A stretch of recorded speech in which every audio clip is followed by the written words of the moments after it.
15. 6C. 6C was a satellite dorm where kids from Manhattan College, Fordham, Mount St. Vincent had matriculated. There were parties there every night, people coming and going non-stop. They'd race up the stairs excitedly with bags of beer and wine and vodka and whiskey, and they'd always slow down just long enough to flash Danny Boy a smile when he watched them pass by. He'd hear the girls giggling from down below, and he'd race to the window and stare down at them as they huddled with their boyfriends against the brisk November wind and then stumble toward the lobby. And he'd sneak over to the front door and slowly open it and step outside and pretend to be fixing the window near the fire escape or just going to get the mail. And the loud shriek of the door below as it opened and then closed with a loud crash, and the click-clock of high-heeled shoes announcing the revelers' approach. And with it came the giggles and the laughter and the smell of perfume and the cold air that followed them inside the building. "Hey, sweetie," they'd say flirtatiously as they passed, and an orgasm of laughter would pour itself like syrup on the carnival of sound and excitement as it made its way up the stairwell. And Danny Boy would sneak over to the banister and peek up at them, their backs to him now, and he'd stare at the girls as they climbed ever higher away, and the fading sound of laughter and the fading scent of perfume and the last whisper of cold air. And waiting in 3D was Aunt Audrey and the stink of cat shit and a rerun of Mary Tyler Moore. "I made tuna salad, honey. It's waitin' for you in the fridge," she yelled to him as he passed across the living room toward the curtain that signaled the border to his kingdom. "But don't eat the rye bread. It's turning green. I'm gonna feed it to the birds tomorrow," Aunt Audrey shrieked as he disappeared behind the curtain. And a knock at the door and Aunt Audrey, rolling her eyes with disgust, yelling, "Christ, who could that be at this hour?" Then looking toward the curtain she yelled, "Honey, can you get that?" Aunt Audrey soaking her feet. "Honey? Honey?" And the sound of her voice came shrieking through the curtain, and each and every syllable became an arrow, and her mouth became a marksman's quiver. "Bullseye! Bullseye! Bullseye!" And Danny Boy jumped up, seething with rage, and yelled, "Okay, okay, all right already." Watch it, mister," Aunt Audrey shot back as he came out from behind the curtain and past her.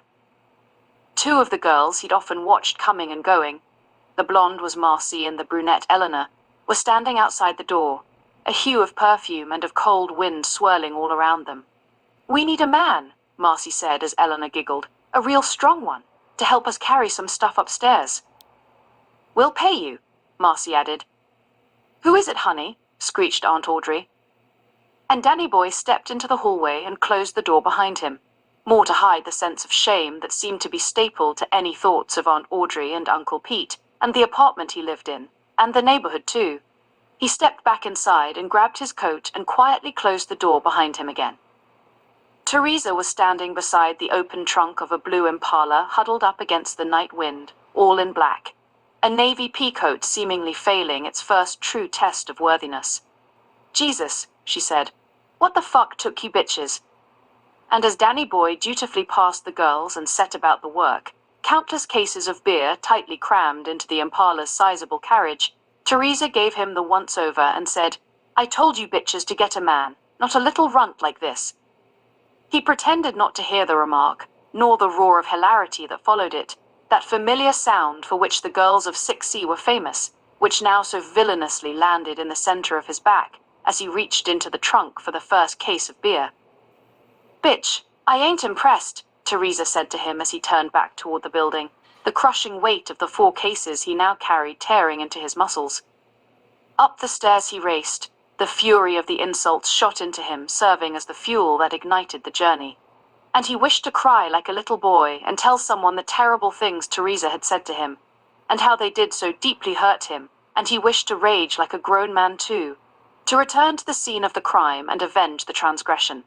And the weight of the load he was carrying grew heavier and heavier with each new step, and at the 4th floor he stopped, dripping with sweat, and rested. He could hear the girls downstairs making their way upwards, and he stared down and saw that each of them carried 1 case in her arms, and the heaving of his breath was a signal of his weakness, so he did his best to hide the sound of it, and somehow gathered the charge back in his arms and continued. 6C was in the offing now. He could hear the music seeping underneath the door the way it always did, and he couldn't wait to get inside.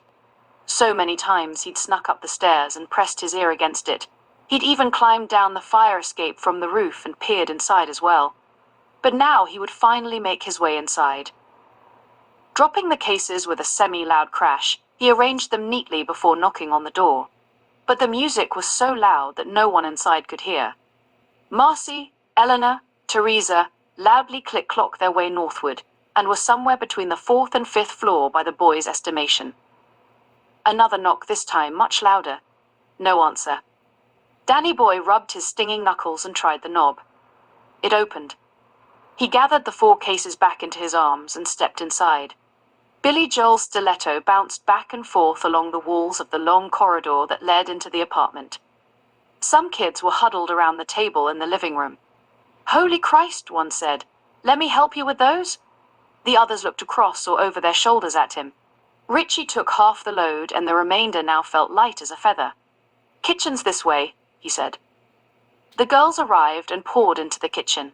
"I can't believe you made this poor kid carry 4 cases all the way up the stairs," Richie said. "We didn't make him," Marcy answered. "Besides, we're gonna pay him." And with that, the rest of the girls roared the 6C roar. They headed back to the living room where the kids huddled around the table and passed the mirror around. Richie yelled, "Can you believe these witches made this poor kid carry 4 cases of beer up 6 flights of stairs?" But the kids stared as if hypnotized at the mirror on the table and the white lines upon it. Teresa took her coat off, tossed it carelessly aside, and beelined for the nose candy. Danny Boy stared from afar and took in the shape of her. Her tits entranced him the way the Coke entranced everyone else in the room.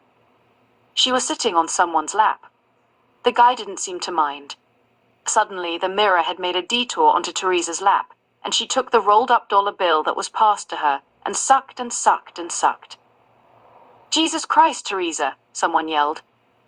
And she let out a loud laugh and stared down at the face in whose lap she was sitting, and her long black hair tumbled off of her shoulders and splashed into his face, and she pressed her breasts playfully against him for only a second, too. Danny Boy stood there, waiting to be paid. He tried to summon the nerve to ask, but couldn't find it. Back to the kitchen he wandered. A 6-pack for the road would be sufficient payment. No one would notice. What a night he would have. The smuggling would be tricky, but definitely workable. Maybe leave it on the fire escape, and when the coast was clear, sneak it in, or maybe wrapped inside his coat. The bathroom door was opened. He stepped inside, whizzed and flushed. Teresa was standing behind him when he turned around. "What the fuck you think you're doing, bitch? Stealing our fucking beer?" "I wasn't stealing it." "No," she said, and then grabbed him by his shirt and slapped him crisply across his face with such force that poor Danny Boy fell over. She closed the door behind her and grabbed him by his hair and pulled him up toward her and spit in his face and smacked him again and again and again. And he fell to his knees and covered himself, but she smacked and she smacked and she smacked until finally exhausted, she stopped and said, "Don't ever let me see your punk-ass face again." Then she turned to leave.